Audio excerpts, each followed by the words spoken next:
We have been called the most improved school in the country because of 4 years of examination results, which went up from 29% in 2003 to 61% in 2006. But more particularly, I think the way we gained that nomenclature was the fact that it was including English and maths, and that went up from 19% to 57%.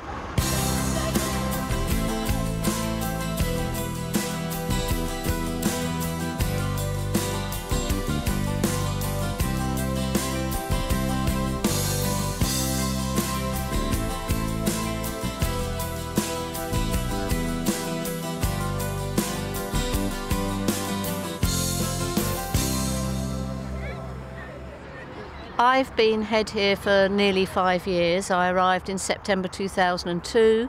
At that time, the school was designated by the local authority a school causing concern, and it had quite a large deficit budget.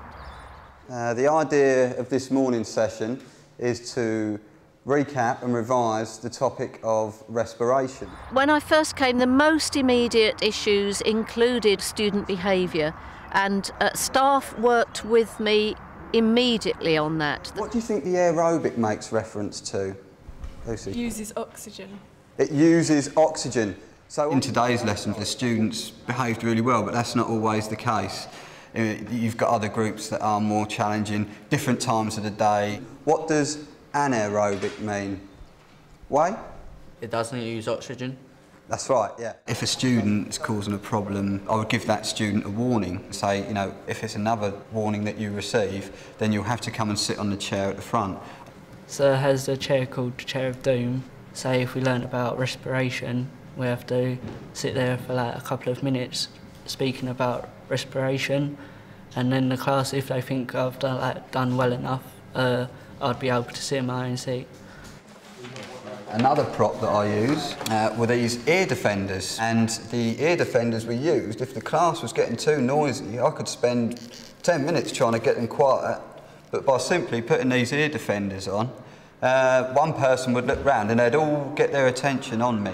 Also, with me being rather follically challenged, I teach the lesson as me, first of all, and then in the second half of the lesson I'll go out of the room and I'll come back in and I'll pretend to be my brother. He does have some fairly nutty behaviour on the one hand, but an extraordinary well-disciplined classroom with whatever class he has. He just has that expectation, so you don't ever hear him shout.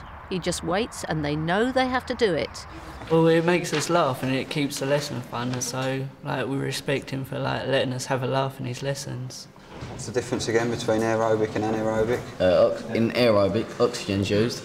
In anaerobic it ain't. Excellent, well done. In our discussions with students in regular student forums and in a Learning to Learn day that we had recently, the students have put top of their list the attitude of the teacher helping their learning. Hi Lee, have a seat. Okie dokie, we've already discussed past performance throughout your subjects. So subjects, what have we got over here? We've got some good terminally grades in, your English is good, your science is good, obviously maths, we've got S's and R's in there.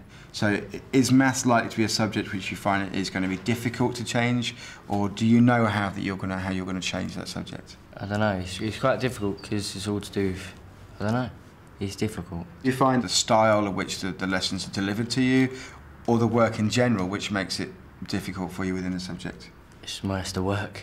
The work itself? Yeah. Okay, that's not a problem at all. We'll just make a little scribble of that, because then what we can do... I think the students benefit from the chance to actually express their opinions. If the students have problems with other staff, with other students, with an approach, they get that opportunity in that interview. Okay. How are you going to push it up to a C? What areas can you? Well, I don't know really. It's just concentrating in lessons. That's my big issue. If that's the real problem, that's the real thing that needs fixing. As long as we're communicating these problems to your teachers, then there's no reason why things shouldn't be even higher. The important thing is having a relentless focus on learning. And I say learning rather than teaching, but if you are teaching properly, then the learning will happen appropriately as well. Once we were on to learning and the effectiveness of it, we looked at our school day, and there was a feeling that it would be better to maximise students' learning by having more lessons before lunch. There were reservations on the part of students. Their lunch was going to be very late, they were going to get hungry. There were reservations on the part of the staff, they were going to get very hungry, the students were going to get very hungry. So we decided we would pilot it, and there was virtually unanimous approval, and we have continued. I am a very strong advocate of networking with other schools. We had a mentor school and we have a mentor head, and just spending 3 hours in that school, as I did, gave me so much learning and so many ideas that I have actively brought back those things and beginning to implement them in my own school. There are two sort of statements that are important to us. One comes from me challenging the teachers in my school. And I say to them, if students don't learn the way we teach, why don't we teach them the way they learn? And the second comes from a student herself, when she said to me, when teaching takes place, it's the teacher's responsibility. When learning takes place, it's my responsibility. So it's actually a really similar method to when we've dealt with behavioural problems as well. Rather than just saying, okay, you did this, we're going to do this. When you investigate behavioural problems and ask them why they misbehave or where they misbehave, they can come up with an opinion, sometimes rightly or wrongly, but those opinions tend to be how they feel. Done that more in behaviour, haven't we, than we've tended to do in learning until now, really. Now we've all had that Learn to Learn day, and I think, you know, they got a lot out of that. They really were, you know, able to feel they were being listened to, and that was in a group. And now we're doing the one-to-one bit, so they've got that sense of really being listened to. It's good to share, and it does us good because we can reflect on the progress and we can use that information with Mount Fitchett, and they give back to us and they challenge us on our thinking to help shape their progress and the processes that they're trying to develop in the school to yield benefits for their learners too. What sort of reaction have you had from your teaching staff? That is an interesting question, because the danger is that, OK, we've got student voice and we've got students contributing, but where's the teacher voice? It's not about the learner saying, look, I only learn this way, sir, therefore you must teach me this way. It's about teachers being aware of and developing their teaching techniques, students being aware of their learning styles and developing different learning styles to support the ones that they're particularly focused on, in order that there's an improvement and progress and attainment rises. And that's what is the real catalyst to this, to raise attainment. When I first came here, this school was isolated, doubly isolated really, in that because it's small, some teachers were the only teacher in that department, so they had nobody to rub ideas off or receive ideas from. So then are you going to do a satin stitch round so that it's, yeah? Yes. Could you do with 4 pins in the corners to make sure that that's not going to move anywhere, please? Pins are over there. I can actually get quite lonely in a funny sort of way. As the only textiles expert in the school, it's nice to be able to get out and see other departments. We do share all of our best practice with one another. Can you open that out and have a go? When we started the paired observations, we did it systematically, and we started with people watching within their subject areas. The next stage was to go cross-curricular, because in fact the things you do that are good, that engage and motivate in a practical lesson, are exactly the same as they are in, for example, a languages lesson or a mathematics lesson, which you might deem more academic. Right, how are you all doing? Any big problems we've come across so far that we can share with everybody else? Or are we all totally on target? I sewed the bond web on the wrong side. You sewed the bond web on the wrong side, so what are you having to do now? Cut it out again and Cut sew it on the out back again, side. start again. Yeah. So you're showing your progress. That's how you get level 6s.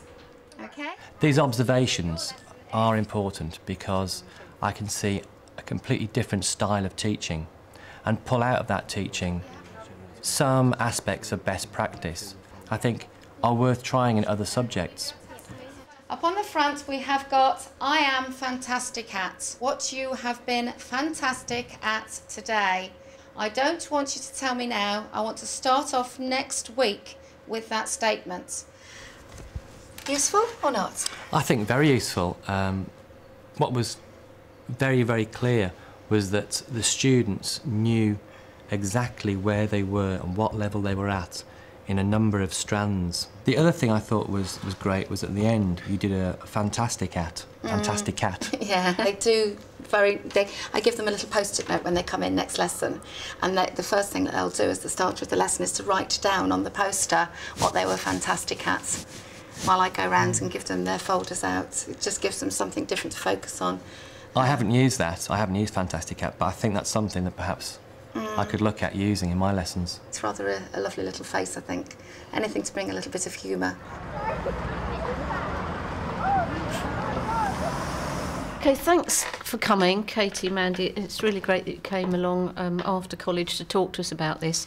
Did you fill in questionnaires for the survey? Yes. Yes, okay. One thing that I was surprised at, though the overall score was okay, there was 16.5% of parents unhappy about treating all pupils fairly and equally, which disturbed me because I thought that was what we were pretty good at. But I need you to be totally honest and not sort of be sensitive about our feelings or anything, but I think sometimes the kids feel that the persistent offenders that are always causing problems don't always get disciplined as harshly, possibly because it's such a regular occurrence, than some of those that occasionally step out of line. Right. I really want to find out from parents what the truth is behind their perceptions of the school.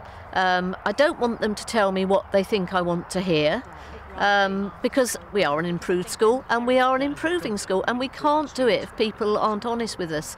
Bottom one is extracurricular activities, and we knew, because we used to do our own questionnaires, we knew that that was an issue for parents because we're a small school, we can't actually provide the same. So we have worked on that a bit. Is it the case that most of your clubs, extracurricular, take place during lunch hour, so during the school day, so that it doesn't interfere with the school buses? Well, because there are so many that come on buses, they would be disadvantaged. That is right, and I think that's probably a parent perception rather than a pupil perception. So it'd be interesting, isn't it? There are other schools that operate a late bus. Right. That's something that we might like to consider, a late bus. Yes, I think if they had more opportunity for band practice as well, maybe after school rather than lunch breaks, especially, you know, not many parents want a drum kit in their house. And, I can't understand that. What was it? Yeah, we have one.